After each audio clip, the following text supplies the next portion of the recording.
സഹോദരൻ പറയുന്നത് ഇത് ബോധപൂർവം പ്രശ്നങ്ങൾ ഉണ്ടാക്കിയതാണ്, പിന്നിൽ BJP ആണ് എന്ന ആക്ഷേപമടക്കം ഉയർത്തിയിരുന്നു സഹോദരൻ. സഖാവാണ്. സഖാവ് എന്ന് പറഞ്ഞാൽ സമം ചതി. അപ്പോൾ എൻ്റെ അപ്പനും ഉണ്ടാകുമെന്ന് ചോദിച്ചാൽ അപ്പനും ചതിച്ചിട്ടുണ്ടാവും, ചതിക്കപ്പെട്ടിട്ടുണ്ട്. കമ്മ്യൂണിസ്റ്റാണ്. കമ്മ്യൂണിസ്റ്റ് രീതി അങ്ങനെയാണ്. മനസാക്ഷി ഇല്ലാണ്ട് എന്ത് കള്ളത്തരവും പറയാം. അയാൾ പല കള്ളത്തരവും ഇതിനു മുമ്പും പറഞ്ഞിട്ടുണ്ട്. എൻ്റെ മുമ്പിൽ BJP-ക്കാരൊന്നുമില്ല. എൻ്റെ മകനാണ് നിൽക്കുന്നത്. ഏത് BJP-ക്കാർക്ക് എന്നോട് എന്ത് കാര്യം, എന്ത് കമ്മിറ്റ്മെൻറ്റ് അവർക്കുണ്ട്? അവർക്ക് വേണ്ടിയിട്ട് ഞാൻ എവിടെയെങ്കിലും മുദ്രാവാക്യം വിളിക്കാൻ പോയോ? BJP വേദിയിലൊക്കെ വന്നത് വലിയ ചർച്ച. മകന്റെ ജീവിതമല്ലേ ഈ ജോലി? സ്വന്തം അച്ഛനും അമ്മയും ചെയ്യുന്നുണ്ടോ? മാതൃഭൂമിയല്ലേ? സോറി, മറന്നുപോയി. മാതൃഭൂമിയിൽ ജോലിയാണോ അച്ഛനും അമ്മയും ചെയ്യുന്നത്? ചോദിക്കുന്നത് കൊണ്ടൊന്നും തോന്നരുത്. ഈ മകന്റെ പേരും പറഞ്ഞിട്ട് എപ്പോഴും ഈ ചോദ്യം. മകൻ സഹോദരനാണ് ആക്ഷേപം ഉന്നയിച്ചത്, നമ്മളല്ല. സഹോദരനടക്കം ആക്ഷേപം ഉന്നയിച്ചതുകൊണ്ടാണ് ചോദിച്ചത്.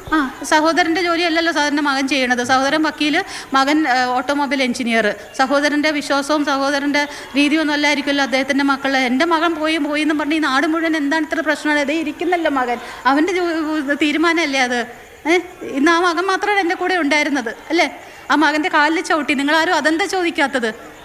എൻ്റെ നട്ടലിനിട്ട് ഇടിക്കാൻ പോയി ഒരു സ്ത്രീ, അവരെയാണ് ഞാൻ തള്ളി മാറ്റിയത്. പരാതി കൊടുക്കുന്നുണ്ടോ?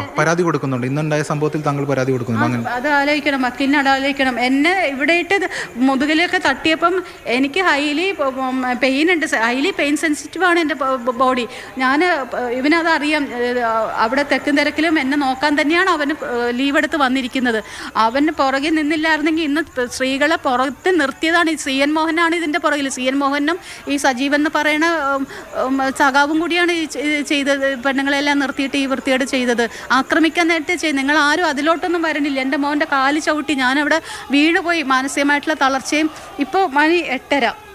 ഇന്നൊരു മിനിറ്റ് നിങ്ങൾക്ക് ഉത്തരവാദിത്വം ഇല്ല. ഞാനും എൻ്റെ മകനും ഭക്ഷണം കഴിച്ചിട്ടില്ല. ഇവിടുത്തെ ജനങ്ങൾ ഇത് അറിയട്ടെ. ഭക്ഷണം കഴിച്ചിട്ടില്ല. ചോദിച്ചു നോക്ക്. ഞാൻ ഇവിടെ വന്നൊരു ഗ്ലാസ് വെള്ളം ചോദിച്ചു. അവിടെ പോയപ്പം 24-ൽ പോയപ്പം ഡ്രൈനസ് വന്നിട്ട് അവിടെ നിന്ന് ഇത്തിരി വെള്ളം ചോദിച്ചു.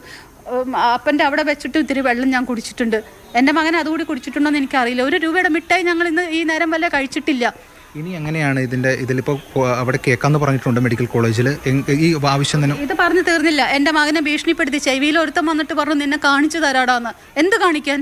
എന്താണ് അറിയോ? ആരാണ്, എന്താണ് പറഞ്ഞത്? എങ്ങനെയാലോ അതികളൊക്കെ ഞങ്ങൾക്ക് അറിയാനായിട്ട്. ഞങ്ങളൊന്നും ഇങ്ങനത്തെ ക്വാളിറ്റി ഇല്ലാത്ത നേതാക്കന്മാരൊന്നും അല്ലല്ലോ ഞങ്ങൾ കണ്ടു വളർന്നത്.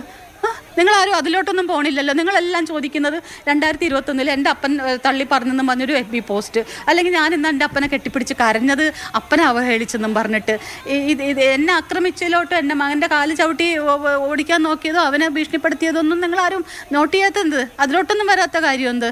അപ്പൻ്റെ കാര്യം കോടതി തീരുമാനിക്കുമല്ലോ. കോടതി പറഞ്ഞാൽ എന്താ പ്രിസർവ് ചെയ്യാൻ പറഞ്ഞിട്ടുണ്ട്. മെഡിക്കൽ കോളേജ് അധികൃതർ വരട്ടെ, എൻ്റെ ഭാഗം കേൾക്കട്ടെ എന്ന് പറഞ്ഞിട്ടുണ്ട്. അവരുടെ ഉത്തരവാദിത്വം മര്യാദയാണ് ഇതിൽ നിന്ന് മാറി നിൽക്കുക എന്നുള്ളത്. അവർ കൊടുക്കട്ടെ. അവരുടെ ദേഹമൊക്കെ മെഡിക്കൽ കോളേജിൽ ദേഹം കുറവാണെന്ന് ഇന്നലെ ഒരു ജയരാജൻ എന്നും പറഞ്ഞിട്ട് ഒരു ഇടതുപക്ഷം വന്നിട്ട് പറയുവാണ്. അയാളുടെ കൊടുക്കട്ടെ. അല്ലെങ്കിൽ മെഡിക്കൽ എത്ര ഡോക്ടേഴ്സ് കൊടുക്കുന്നുണ്ട് സ്വന്തം ശരീരം? എത്ര ഡോക്ടേഴ്സിൻ്റെ പാരൻസിൻ്റെ ശരീരം, ഗ്രാൻഡ് പാരൻസിൻ്റെ ശരീരം അവർ വിട്ടുകൊടുക്കുന്നു. സഹോദരനും അതോടൊപ്പം തന്നെ മറ്റൊരു സഹോദരിയും പറയുന്നത് ഇങ്ങനെ അച്ഛൻ പറഞ്ഞിരുന്നു എന്നാണ്. പറഞ്ഞിട്ടില്ല. സഹോദരി കള്ള പറയണ. സഹോദരിയുടെ ആ ചാറ്റ് എടുത്ത് കാണിച്ചു കൊടുക്ക്. മെനിയാന്ന് അപ്പൻ്റെ ഹാർട്ട് ബീറ്റ് കുറഞ്ഞു. ICUയിൽ കയറി പ്രാർത്ഥിച്ച് വെള്ളം കൊടുത്തു.